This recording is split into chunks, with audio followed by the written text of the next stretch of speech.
mga sasakyang kadalasang ginagamit ng mga nanay or mga single moms. Mr. D. Number 12. Suzuki Espresso. Isang maliit na hatchback na bagay sa nanay na madalas magmaneho sa masisikip na kalye, yung school zones at puno ang parking area. Dahil maiksi ang katawan at medyo mataas ang seating position, mas madaling tansyahin ang harap at gilid nito. Ang brand new price ay tinatayang nasa 634,000 pesos para sa manual at 674,000 pesos para sa AGS or automated manual. May electronic stability program at hill hold control din ito. Mahalaga kapag basa ang kalsada o paakyat ang daan. Para sa mga nanay at single mothers na may isa o dalawang anak at simple ang daily route at routine, practical itong first car. Hindi ito pinakamaluwag pero mababa ang panimulang presyo. Madaling iparada at hindi nakaka-intimidate dahil sa traffic.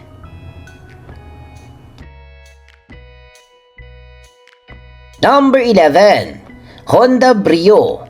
Maliit ito sa labas pero sapat para sa city routine gaya ng paghatid sa eskwela, pagpasok sa trabaho, grocery at pagpunta sa klinik. Ang compact na sukat nito ay tulong sa driver na ayaw ng mahabang hood o malapad na katawan, lalo na sa masikip na garahe. Ang official price ng Brio CVT variants ay humigit kumulang 827 hanggang 863,000 pesos. Hindi ito ang pinakamura na mini hatchback category pero kilala ang Honda sa maayos na driving, feel at responsive na makina. Ang top RS Black Top ay meron ding power folding side mirrors. Para sa single mother, simple ang appeal nito. Madaling dalahin, sapat para sa maliit na pamilya at may sporty na premium look sa pakiramdam kesa sa maraming entry-level na hatchback.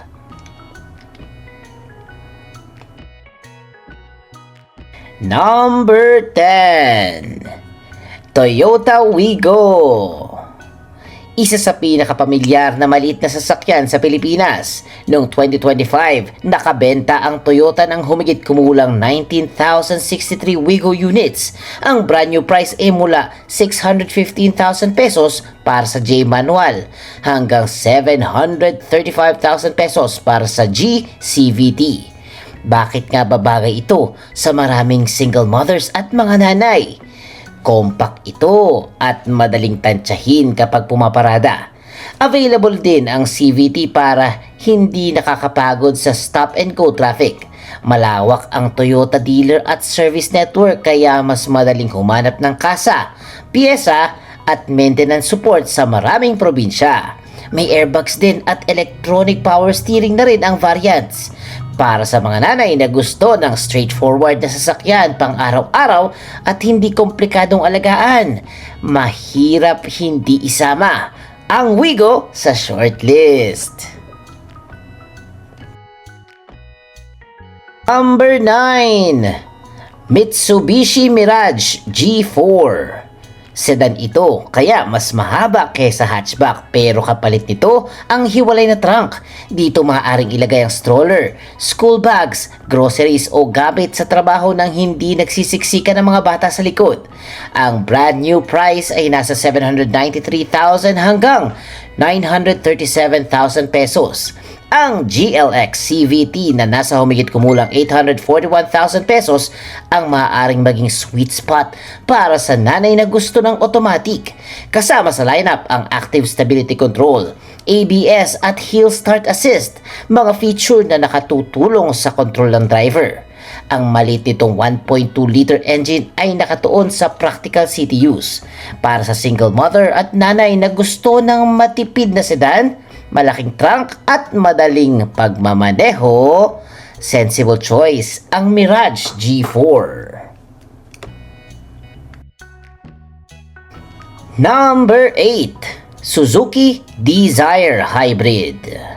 Isang compact sedan na may presyong 920,000 pesos para sa GL at 998,000 pesos para sa GLX.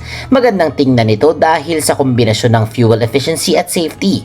Sa Department of Energy Fuel Eco Run noong 2025, nakapagtala ang Dzire Hybrid GLX ng 36.10 kilometers per liter gasoline equivalent. Sa controlled highway ito may 6 na airbags, electronic stability program, hill hold control, rear parking sensors at reverse camera sa dalawang variant. May 378-liter luggage area din para sa grocery, school projects at luggage. Hindi ibig sabihin na makukuha ng bawat owner ang 36.10 kilometers per liter sa normal na traffic dahil nakadepende ito sa driving style at kondisyon ng kalsada. Pero ipinapakita nitong seryosong desire sa pagtitipid. Mahalaga sa household na iisang magulang ang pangunahing kumikita.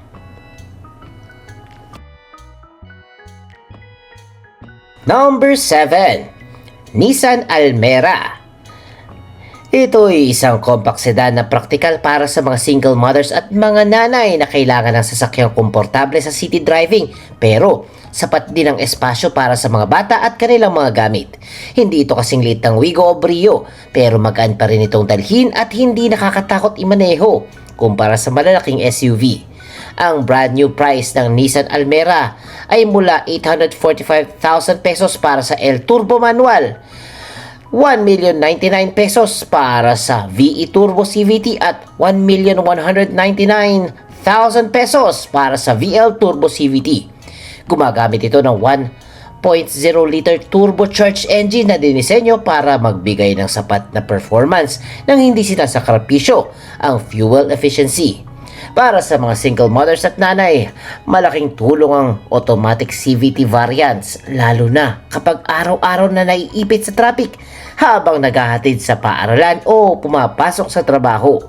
May maluwag din itong trunk para sa stroller, groceries, school bags at emergency supplies. Sa mas mataas na variant, available ang Nissan Intelligent Around View Monitor na gumagamit ng 4 na kamera upang magbigay ng parang 360-degree view sa paligid ng sasakyan.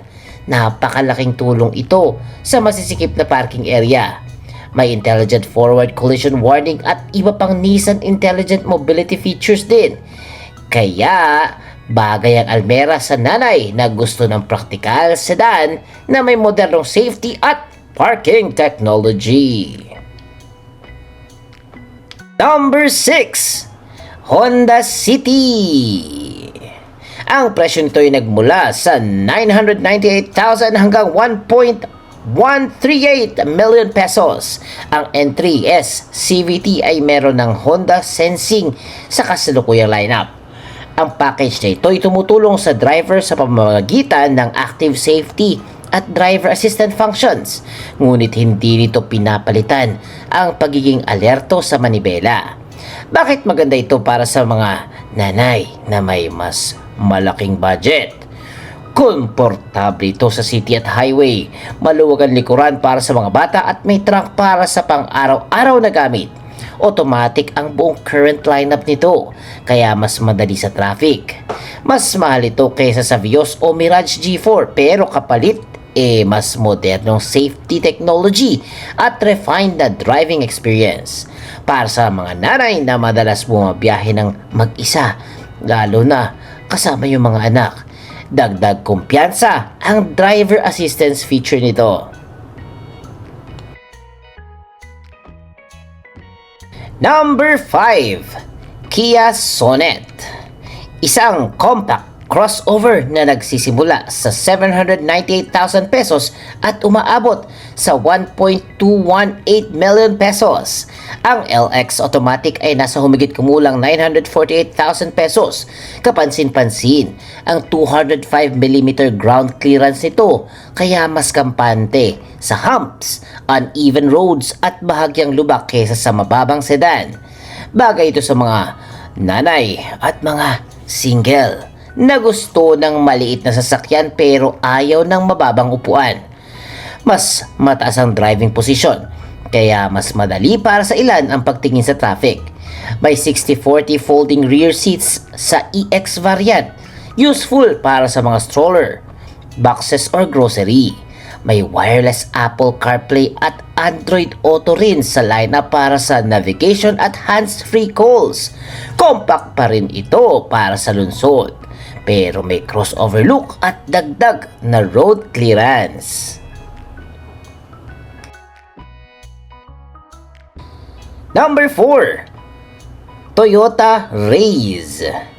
Noong 2025, humigit kumulang 17,965 units nito ang naibenta ng Toyota sa Pilipinas.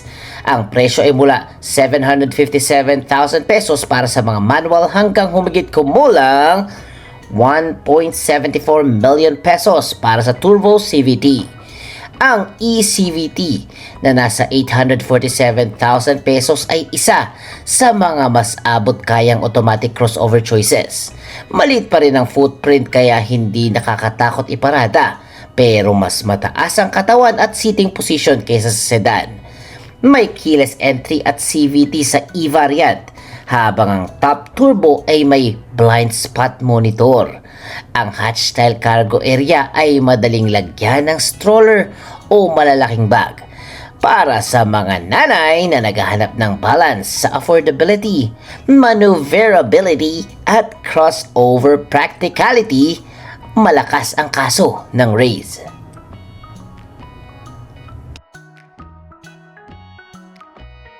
Number 3, Honda BR-V. Isang 7-seater na may brand new price na humigit kumulang 1.165 million pesos hanggang 1.4 million pesos. Bagay ito sa mga nanay, lalo na sa mga single moms na may dalawa o higit pang mga anak o madalas magsama ng lolo, lola, yaya o kamag-anak. Maaari ring itupi ang third row para lumaki ang cargo space. May 1.5 liter engine na gumagawa ng hanggang 121 PS, kaya mas may lakas para sa full load at highway travel kaysa sa maliliit na hatchback. Ang top VX variant ay may Honda Sensing habang automatic CVT ang buong lineup nito. Ang advantage nito ay flexibility. Pwedeng school service sa weekdays at family road trip vehicle sa weekend. Mas mahal ang hulog at gasolina, pero para sa nanay na kailangan ang 7 upuan at mas maraming safety technology, praktikal ang flexible 7-seater. Number 2, VinFast VF3. Isang maliit at kakaibang electric vehicle na ginawa para sa urban driving. Dahil compact ang katawan nito, madali itong ilusot sa masisikip na kalye at iparada sa mall, paaralan o condominiums. Mataas din ang seating position nito kumpara sa karaniwang hatchback, kaya mas madaling makita ng driver ang paligid.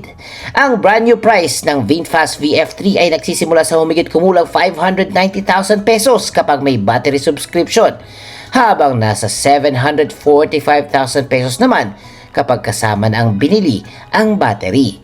Kaya isa ito sa pinakamurang brand new electric vehicles na mabibili sa Pilipinas. 4 ang seating capacity nito, kaya mas bagay ito sa single mothers na may 1 o 2 anak at kadalasang maikli lamang ang ruta. Tulad ng bahay papuntang school, grocery, opisina o daycare. May 30 kilowatt electric monitor ito, 110 Newton meters of torque at rear wheel drive. Ayon sa manufacturer, maaring ma-charge mula 10 hanggang 70% sa humigit kumulang 36 minutes gamit ang compatible fast charger. Dahil electric, wala itong regular na gastos para sa gasolina at mas maunti ang maraming traditional engine components na kailangang alagaan. Pero bago bumili kailangan tiyakin na may madaling access sa charging station o pwedeng mag-install ng charger sa bahay. Para sa city-based single mom na gusto ng maliit, madaling imaneho at modernong sasakyan, napaka-interesting na option ng VF3. Pero sa aking palagay, medyo maliit talaga eh. And at number 1, Toyota Vios. Isa sa pinakapamilyar at pinagkakatiwalaang sedan sa Pilipinas. Noong 2025, nakabenta ang Toyota ng humigit kumulang 27,811 Vios units. Kaya ito ang naging best-selling nameplate ng Toyota sa bansa. Ang brand new price ay mula 738,000 pesos para sa J-Manual hanggang 908,000 pesos para sa XLE CVT. Ito ang number 1 para sa maraming single mothers dahil una, sapat ang laki nito para sa maliit na pamilya pero hindi naman sobrang laki na mahirap iparada o imaniobra. Ang XECVT na nasa humigit kumulang 780,000 pesos ay magandang option para sa nanay na ayaw mapagod sa stop and go traffic.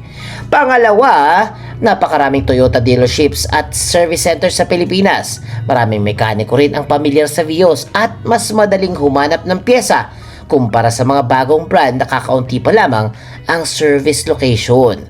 Mahalaga ito sa mga single moms at mga nanay na kailangang maibalik agad sa kalsada ang sasakyan kapag may kailangang ipaayos. May sapat na rear seat space para sa mga bata at hiwalay na trunk para sa stroller, groceries, school bags at gamit sa trabaho. Kilala rin ang Vios sa practical maintenance, fuel efficiency at resale demand. Hindi man ito ang pinakamoderno o pinakamalakas sa listahan, nagbibigay ito ng kombinasyon ng affordability, reliability, madaling pagmamaneho at malawak na after-sale support. Mga bagay na napakahalaga para sa isang babaeng kailangan ng tulong, mga nanay natin. At yan ang mga sasakyang bagay na bagay sa mga kababaihan, lalo na sa mga nanay. Ang ating basehan ay komportable at madaling i-drive na mga sasakyan para sa kababaihan. At ang sa huli, pinakamagandang sasakyan para sa isang single mother ay hindi automatikong pinakamaliit, pinakamahal o pinakasikat. Ito ay pasok sa budget, madaling imaneho, ligtas para sa mga anak at kayang tustusan ang gasolina, insurance at maintenance buwan-buwan. At kung nagustuhan nyo ang ating video for today, please comment kung ano ang tingin mo ang pinakabagay sa mga kababaihan, nanay at single moms na sasakyan. Comment nyo na. At syempre, huwag kalimutan mag-like, mag-share, mag-comment at mag-subscribe na kay Mr. D kasi masayang matuto.